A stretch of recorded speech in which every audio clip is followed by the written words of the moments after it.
Hi, my name is Vivian.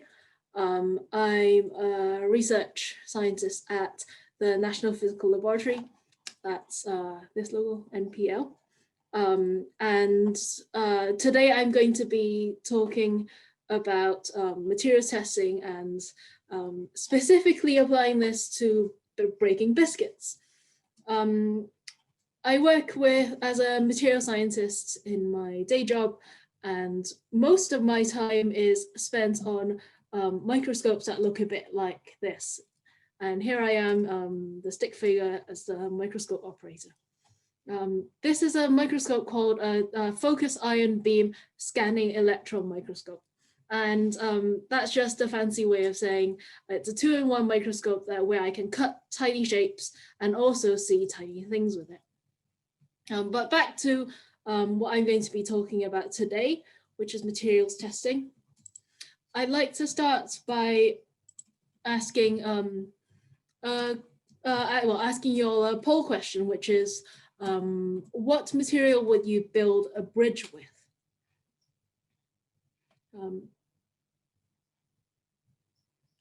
A poll chart popped up on your screens, and if you fill it in and hit submit,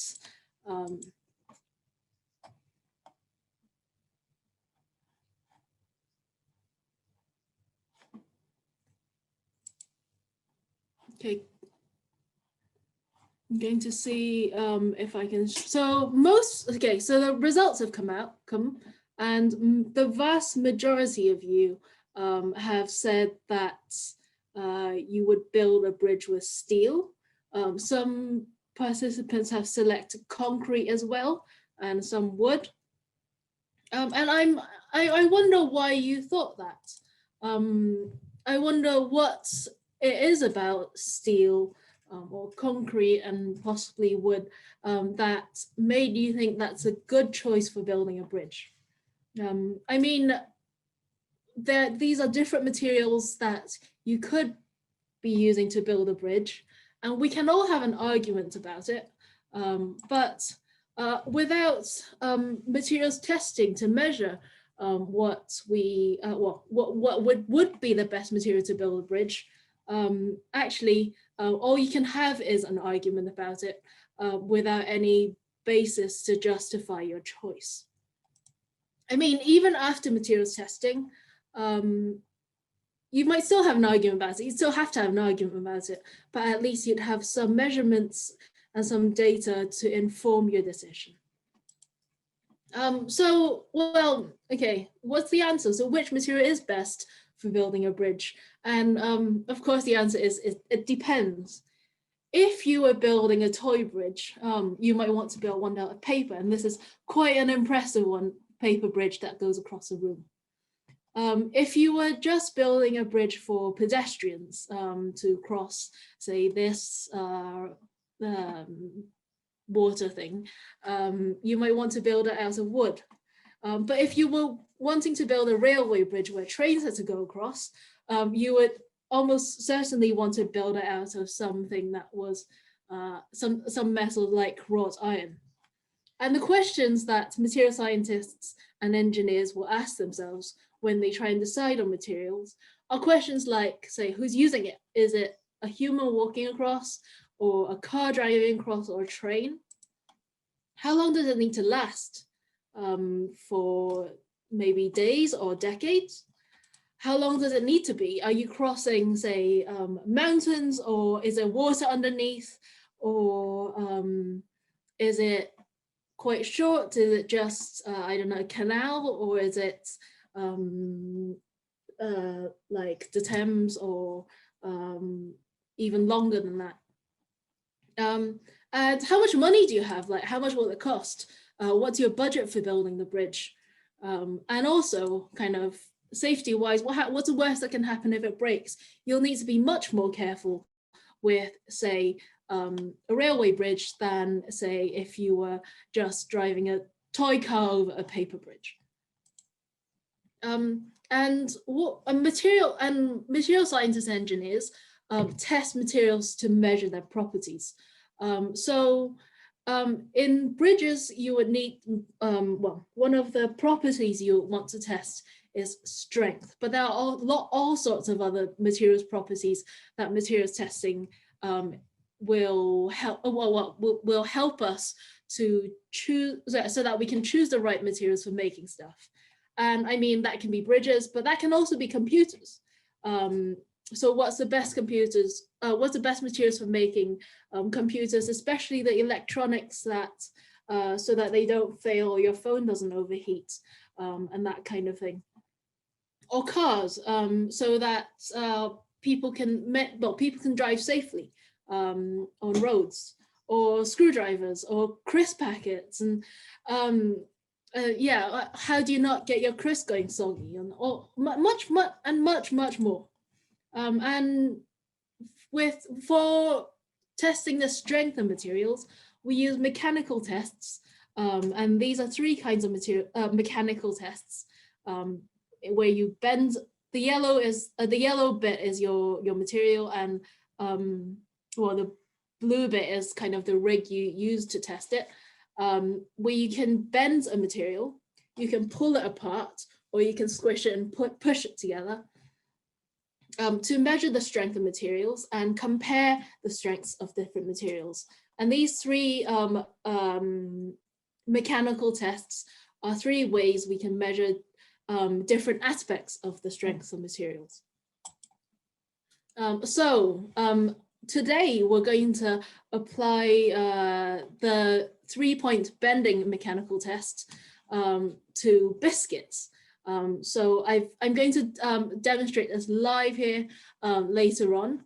And this is not just something I made up. This is really used in, well, in this case, testing some steel reinforcement bars in a, these are used for testing like real engineering materials, not just biscuits. But later on, we'll find out that biscuits are a material too. But for now, I want to ask you a question on the polls again, which is, which biscuit do you think is the strongest?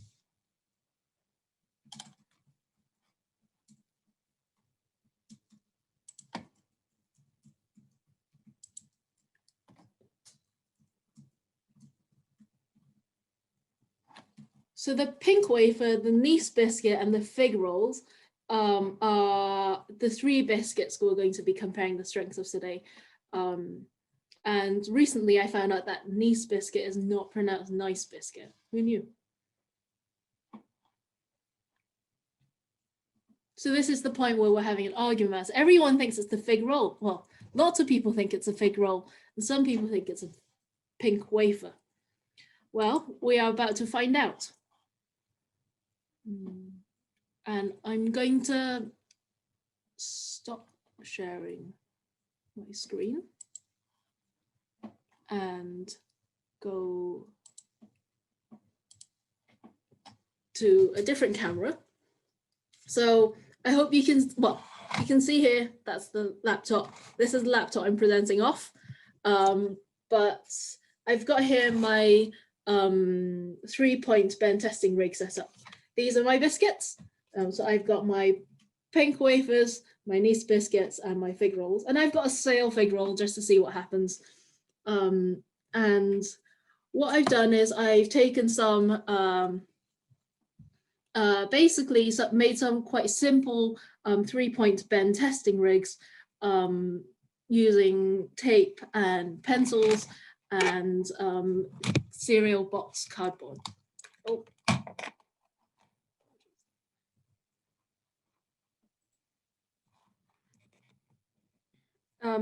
And so shall we start? So I'm turning that on. Let's do the Nice biscuit first. So I'm putting my rig on here. Am I taking a Nice biscuit? And what you'll see is that I've matched the width of the biscuit to the distance between my two pencils, or the two endpoints on the 3-point bending, so that the area I'm testing is always a square. And that's because the shape of the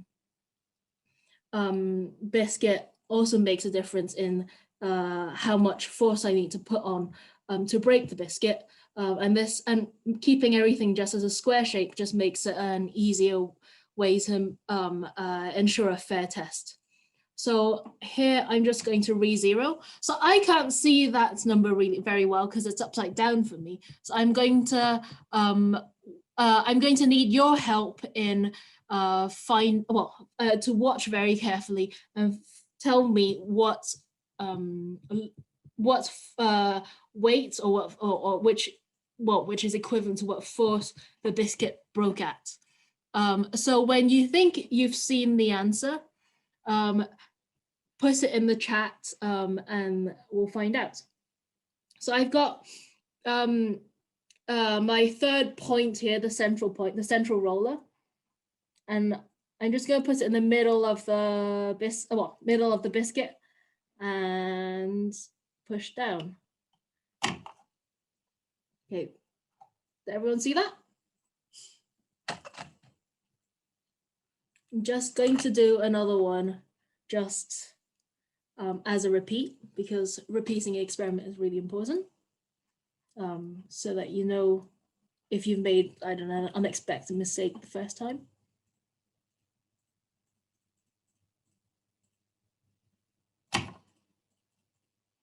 Okay. Well, put your answers into the chat as you think you've seen. Put what you think the breaking strength is into the chat as you see them. And the next one we're going to test is the pink wafers. Right here. Like that. So again, I've matched the distance between the two rollers so that it's a square. And I've just raised these ones up on Scrabble tiles, these pencils up, just to make it a bit easier so it doesn't hit the bottom so quickly. So again, keep watching the scales. Oh, that went flying. And then right here. So do you see that? What?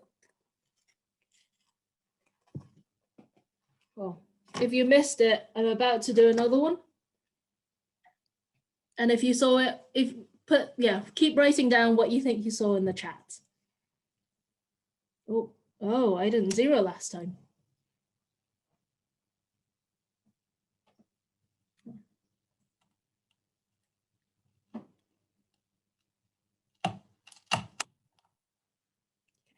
Well, that one broke with a lot more entirely than this one.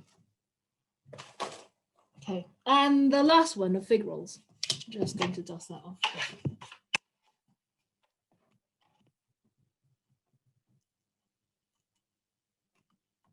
Okay, and the last one, the fig rolls. Here's one.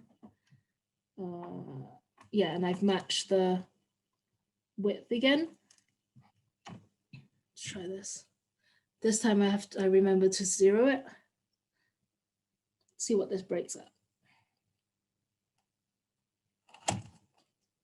Ooh, that one didn't break, it didn't snap.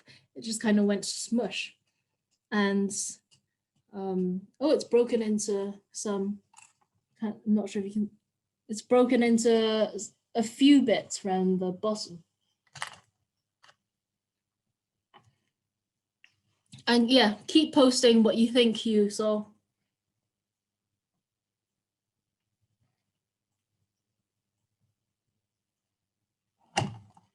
Oh, I think that almost went to error. So yeah, so this one is a very special fig roll. It's because I've left it out sitting around for about, I don't know, over a week now. So it's gone quite stale. What do you think will happen to it? Let's see.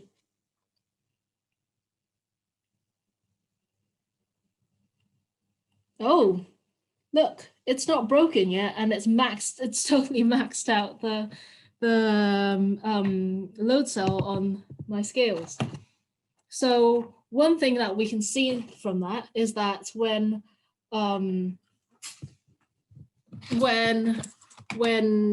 biscuits go stale, they get stronger. I wonder if you were expecting that. Should we go back to here? Cool. So I hope everyone enjoyed that. Let me look at the chat to see what you saw. So for the Nice biscuits, you think it broke at around 490 grams? Is that right? So that's 490 grams is about is about half a Newton. Is that right? It's 100. It's 10 newtons to a kilogram.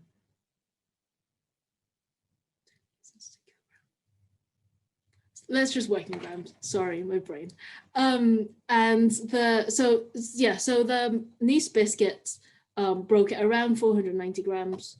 The pink wafers broke around 2,700 grams, or 2,700 to 3,000 grams. And the fig rolls broke around 2,900-ish grams.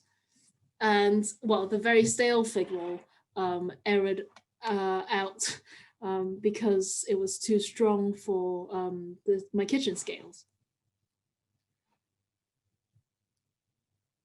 Oh, there's a question saying, is this test measuring toughness, strength, or hardness? This test is measuring breaking strength. So the force you need to apply when at the point when the biscuit breaks. And I'm going to go back to sharing my screen now. One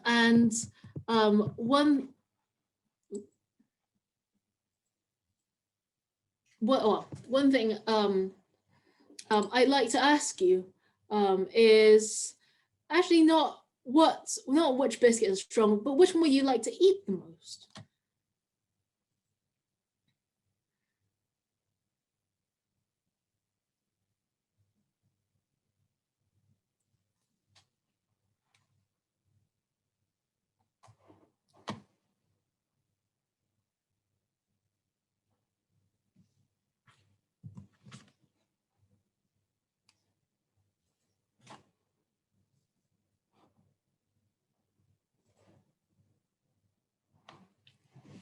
Okay, so most of you like pink wafers. That's a good choice. Me too.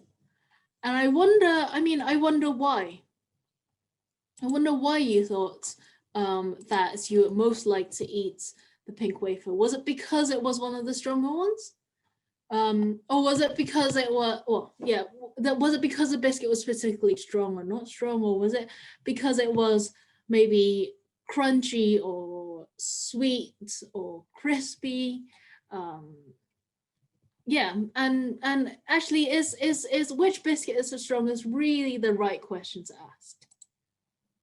Well, actually, which biscuit is strongest is probably not super relevant, a super relevant question to ask in deciding what biscuit you like to eat, but food is also a material.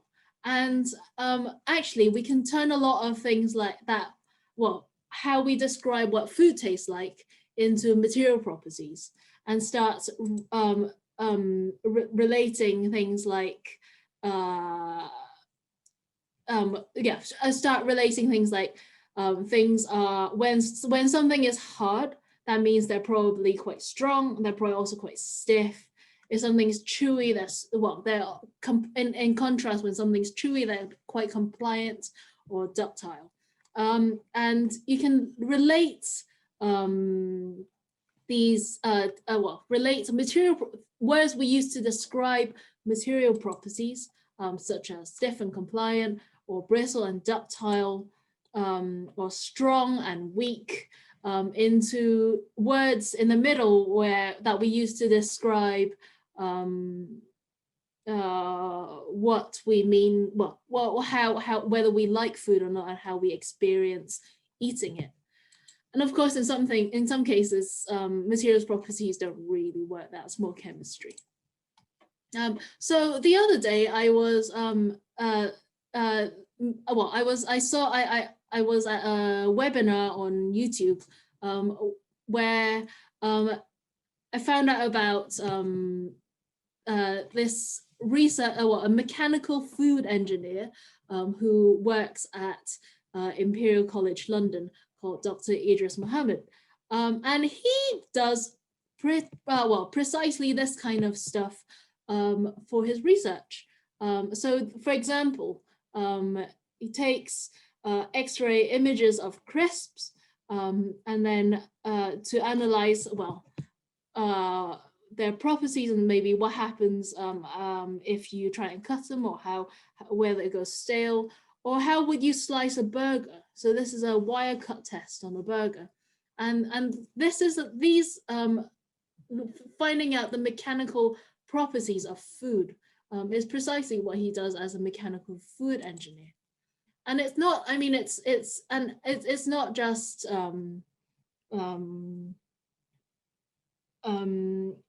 things that you do for fun.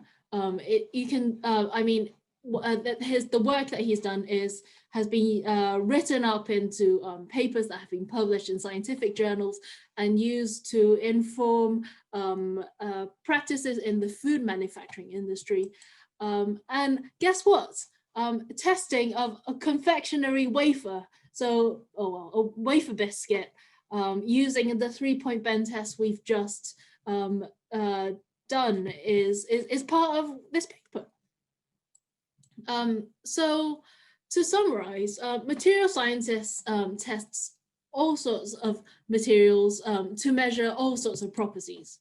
But we don't just test, we don't just test mechanical properties or biscuits or materials you might build bridges with. We test fabrics and measure the liquid absorbency. So is your tea towel any good, or is your nappy going to hold what it needs to? We test materials used for computer chips for their electrical conductivity or different electrical properties, so that you can make better computers. For 3D printing is really cool and really popular, a really hot topic at the moment. And what about the ink that goes in? It needs to, we would test the melting temperature and say how runny or thick or sticky it is when it's melted and it's liquid. For jet engines, if you're on a plane, jet engines run really, really hot, hundreds or even over 1,000 degrees, and they'll experience really high forces. So you need to know the strength of materials, not just at kind of room temperature, but also at high temperatures. And for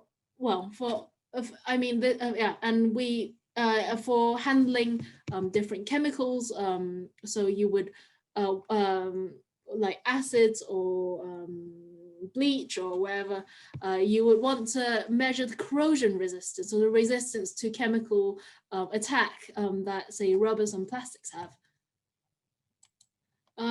So thank you for watching, and I'm going to end with a final, I guess, extra food for thought question, which is, today I've done some 3-point bend testing of only rectangular biscuits. But the thing is, lots of biscuits are round. So how would you design a test for the strength of round biscuits? If I've put my email address down there, if you have any questions or any ideas for testing round biscuits, feel free to get in touch by emailing me. I hope you enjoy this. Thank you for watching. I'm happy to take any questions.